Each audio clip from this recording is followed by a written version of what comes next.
Yo, what is going on, guys? Welcome back to another video. So this morning, the Edmonton Oilers decided to not match the offer sheets of both Philip Broberg and Dylan Holloway. And my short thoughts on that are Broberg, $4.6 million. See you later. We'll take the second round pick, especially after they got a guy like Ty Emberson that makes a fifth less and is still only 24 years old. Dylan Holloway, I thought they maybe should have matched it only around $2.3 million.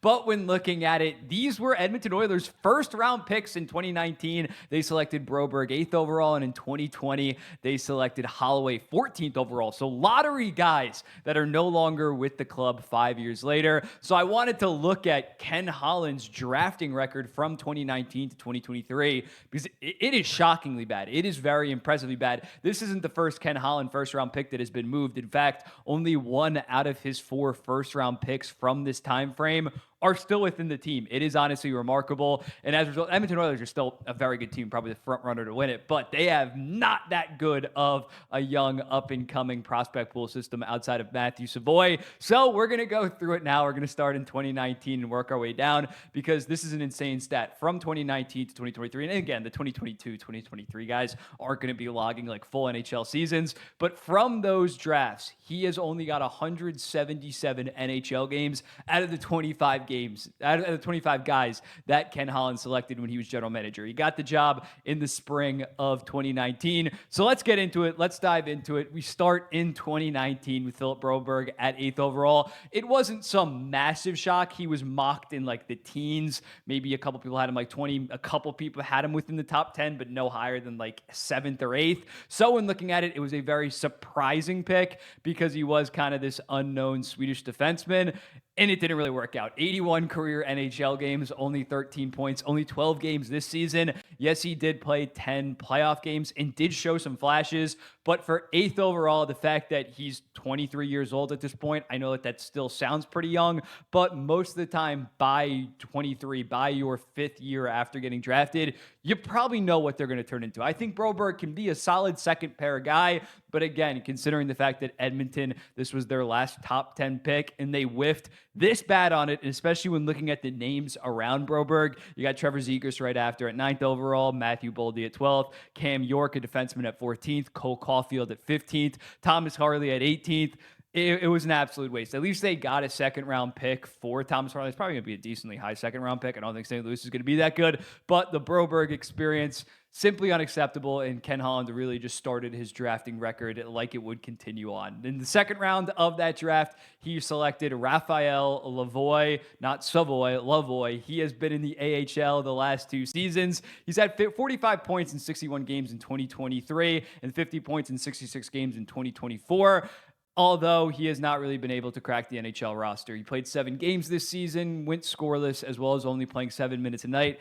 At this point, I think best case scenario for this guy is probably to become a 4th liner. And at 38th overall, you weren't expecting some superstar kind of player. But again, you expect a decent NHLer. You expect a middle six. You expect the second pair defenseman. So yet again, Ken Holland goes probably 0 for 2 on his first 2 picks in the 2019 draft. In the third round of the 2019 draft, they select Ilya Konovalov, who was a Russian goalie that came in for the 2022-2023 season for Bakersfield, had an .893 save percentage, then immediately went back to Russia. In the 4th round, the 100th overall, he actually got a pretty decent player, Matej Blumel. The name might sound familiar. He's no longer with the Edmonton Oilers organization. In fact, they never signed him. He played in Czechia for a couple of years, and then the Edmonton Oilers were like, now we're good. He ended up signing with the Dallas Stars, played 6 games for the Dallas Stars team in 2023, and this year in the AHL had 31 goals, 31 assists for 62 points in 72 games while playing alongside guys like Maverick Bourque and Logan Stankoven. Don't know if he's ever going to turn into a legit NHLer, but it's pretty funny that in the 4th round, they got a very, very good AHL player that they just never signed. In the 6th round of the 2019 draft, they selected Tomasz Mazura, who is just like a college goalie that really isn't turning into anything. And then in the 7th round, they got Maximum Denizinkin, a Russian player that never came over. 2020, the Edmonton Oilers do not make the playoffs because they lose the qualifying round to the Chicago Blackhawks. They're selecting 14th overall. Dylan Holloway is the pick at 14th overall. He was playing in the AJHL, and he was mocked around 14th overall. It wasn't like Broberg, where it was a little bit of a surprise that they reached on him that high. He was around around in that range, and he was developing very good. He went to the University of Wisconsin. That's why he played in the AJHL and played with Cole Caulfield, really kept pace with Cole Caulfield would win the Hobie Baker, but he was one of the best players in college hockey. Comes over for the 2022 season to play in Bakersfield. Actually was very solid. Again, he's only 20 years old at this point. He has 22 points in 33 games. The following season, he makes the roster at 21, is pretty easily like a top 50 prospect in hockey, but he only has 9 points in 51 games playing 9 minutes a night. The following season, 9 points in 38 games.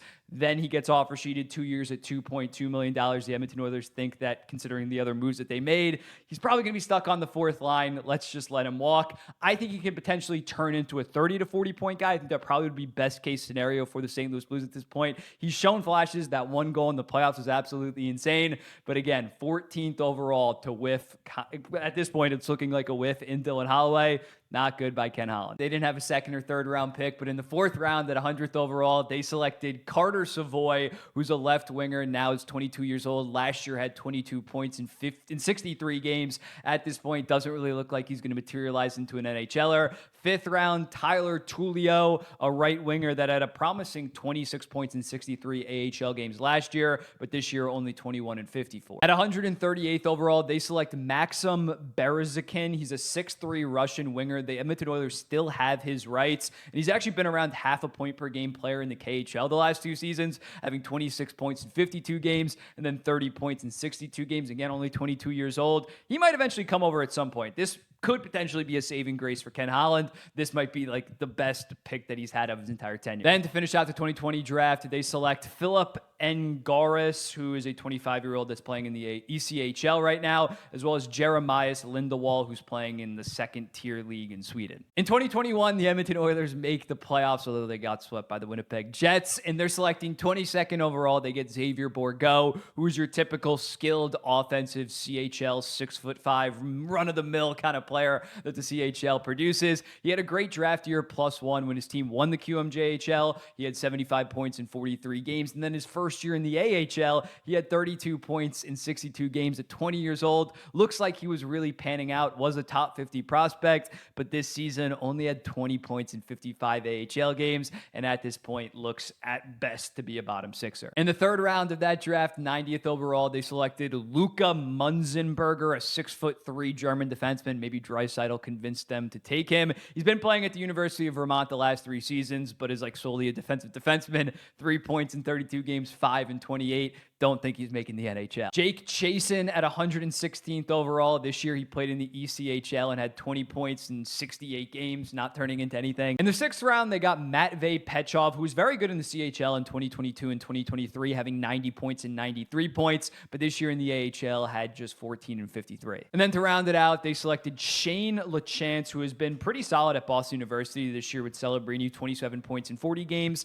Probably not going to be an NHLer, but that's actually a pretty solid season. And then Maximus Warner, a 6'3 defenseman that played with the Moose Jaw Warriors, and this year had 17 points in 68 games in the AHL. Our final first-round pick of the Ken Holland era, and funny enough, the first one to get shipped off was in the 2022 draft. They selected Reed Schaefer, 32nd overall, a 6'3" big forward. Very solid draft here, 58 points in 66 games for the Seattle Thunderbird. The following year, not that impressive of a step, only 61 points in 55 games. Then gets traded in the Matthias Ekholm deal. Wasn't really like the center. It was him in a first-round pick, but he lost a decent amount of value after his first season after getting drafted. And this year for the Milwaukee Admirals with the Nashville Predators AHL team, he had 21 points in 63 games, looking like a bust. They did not have a second, third, or fourth-round pick, and honestly, with the way that Ken Holland has been drafting, they didn't need it just to draft another bust. Trade those shits away. At 158th overall, they select Samuel Johnson, who is right now playing in the Swedish second tier. And then 2 7th-round picks, 190th overall, Nikita Yevseyev, a Russian defenseman that did play some games in the KHL. Maybe he could be something.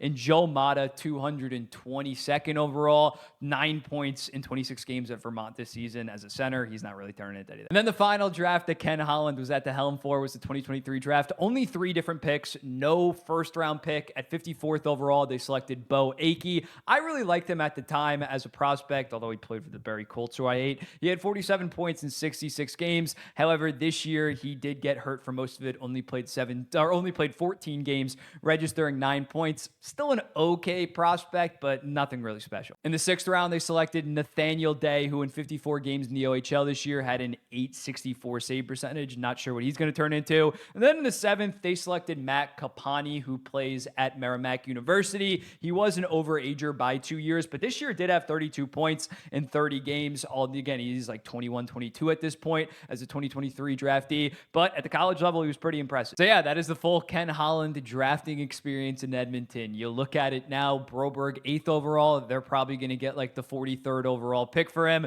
Dylan Holloway 14th overall. They're going to get the 75th overall pick. Reed Schaefer, although that wasn't a massive deal that got them Matthias Ekholm, he was probably only viewed as like a 2nd, maybe 3rd round pick in terms of value for the Nashville Predators, as well as Xavier Bourgault being like an okay AHL player at 21 years old, and none of his other picks are really massively exceeding expectations. And Edmonton is still going to be a very good team this season, but because of these floundering draft picks that he had, they're not going to be like a Dallas Stars, have so much young talent on relatively cheap deals. In fact, their talent gets offer sheeted because they can't pay it because they have some horrible contracts. It is just not good, and hopefully under Stan Bowman, he can draft better. It's pretty hard to draft any worse. So let me know in the comments, what do you think about this? What do you think about this kind of video? Should I do this for any other general managers going through their trade or drafting histories? And I'll be seeing you in the next one.